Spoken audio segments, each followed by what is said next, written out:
Okay, third part. Let's figure out how we put this module into Illustrator and combine the image that we have created with the Illustrator file. So let's go for it. This is our module 1. We saved it in the previous one.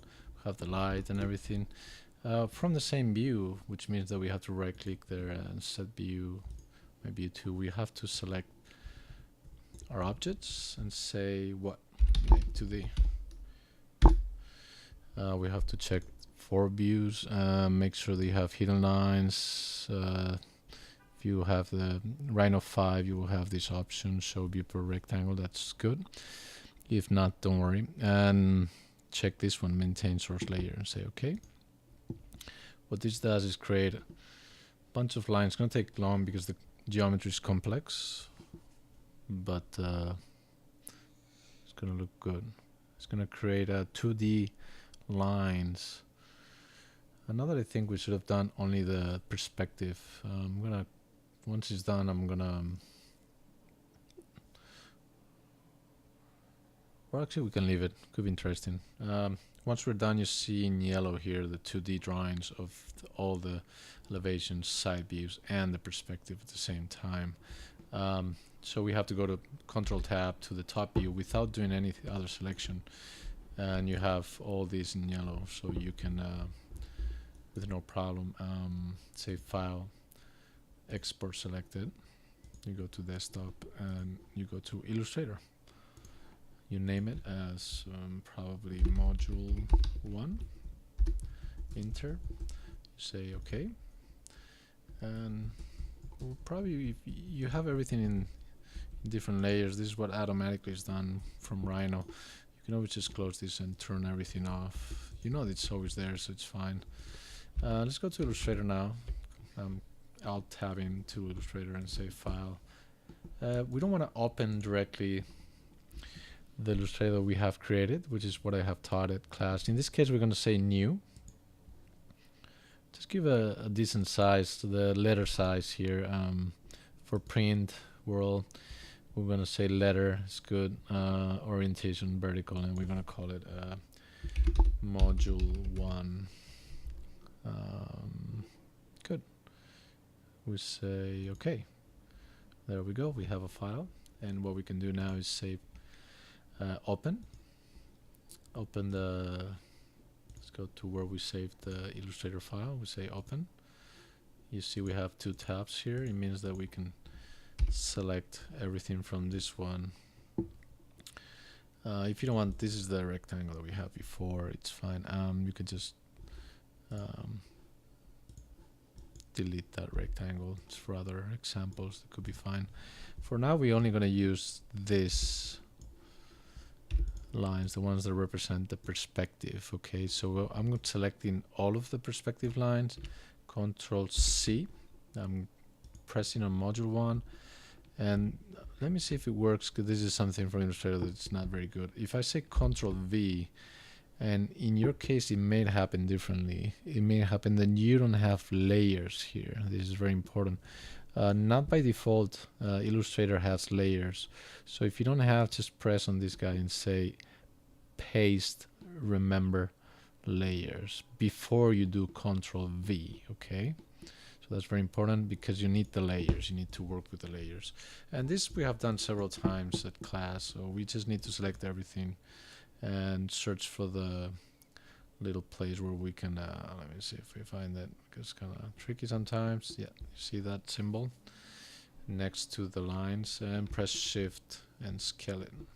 Okay, again we search for that symbol and Shift scale it. Remember that we don't see the line, but it's there, kind of argument. So now we have several layers. We have this object. We need to place, which is in File, place the image that we created, Module 1. Place, and it's normally going to be very big, so it's fine. We can press Shift and reduce this. We could even crop it if you want, but for now it's fine. And it goes to a specific layer that we were in before, which we don't want it there, so we want to select the image we press the black arrow, select the image, and take it down to a new layer. Let's say new layer here and say OK. And in order to take an object from one layer to another in Illustrator, we have to press this little rectangle in the right and move it, drag it up to the layer we want to take it, as I have done right now. We also can reorganize where the layers are by pressing and dragging also to the bottom. That means that the image is underneath the rest of the lines. No? We can still move it. We can also press the arrows to the right. That's what I'm doing now. But the difficult task here is how do we exactly position the image corresponding with the line? Well, it's not easy. There are other techniques to be used using scripts and things like that. But for now, we just have to shift and move the image, which means transform the image into really fits with the lines. No? So just keep on working with that until it really fits correctly.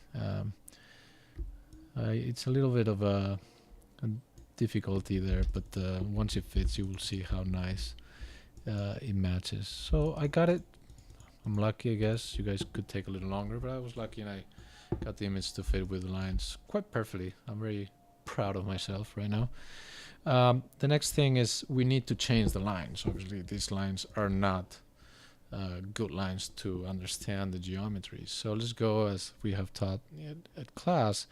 For example, pressing the circle means that we select all the layers in that, all the lines in that layer. So we're going to press the circle here, Control, and press the circle for hidden solids. And the other ones are visible, so we don't need to do anything with that. We have to, again, press the circle, Control, press the circle for the hidden layers. We need now to change the color. We can say, for example, black here, or we can go to black here. Be careful, I did it wrong. I have the filling black. We don't want the filling black. I'm here in the bottom left. We want the line black, no? Make sure that here in the bottom left you are in this situation, no filling, yes line, and that we are probably, let's show options, in a thin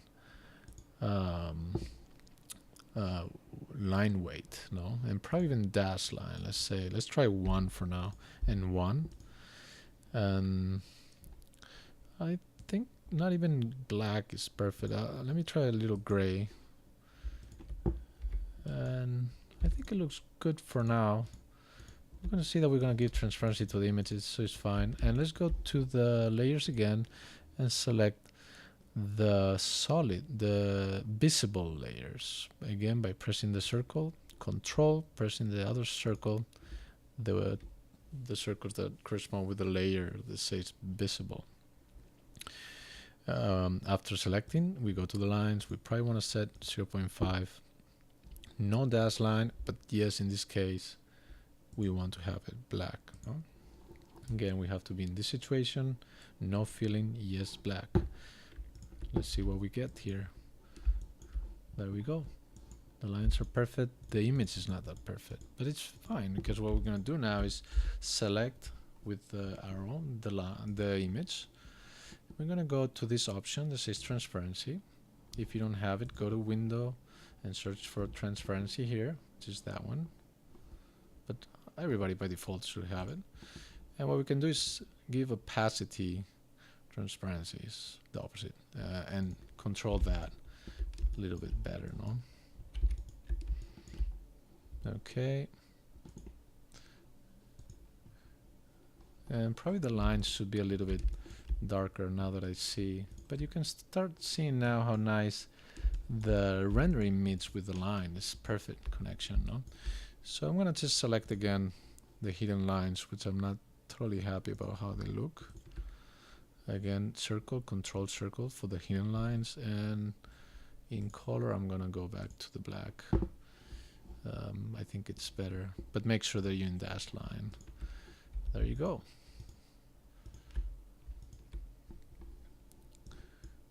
If you want less transparency, again, select the image, transparency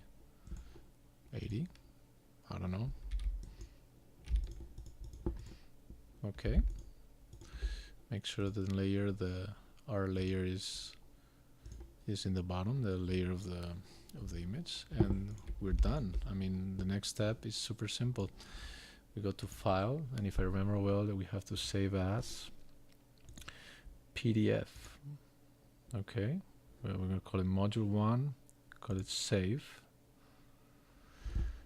And here we have several options. Always go to high quality print, so we make sure that it's the best possible option that we have. And let's say save PDF. Let's see what comes out. We're gonna go to here, module 1, double click to open it. And if we zoom in, we're gonna see that the quality of the line is very good. If this little gap here is just a like a little bit of a gap that we got from the image, the rendering and the line, but still, nevertheless, is I think very nice. If we place this in our InDesign, as you know, we will do that later on. This is a very nice render combined with lines that you can take advantage from. Okay, so we're gonna finish this one and continue to the next step, which is slicing this module and placing it into the facade. Okay, that's done there.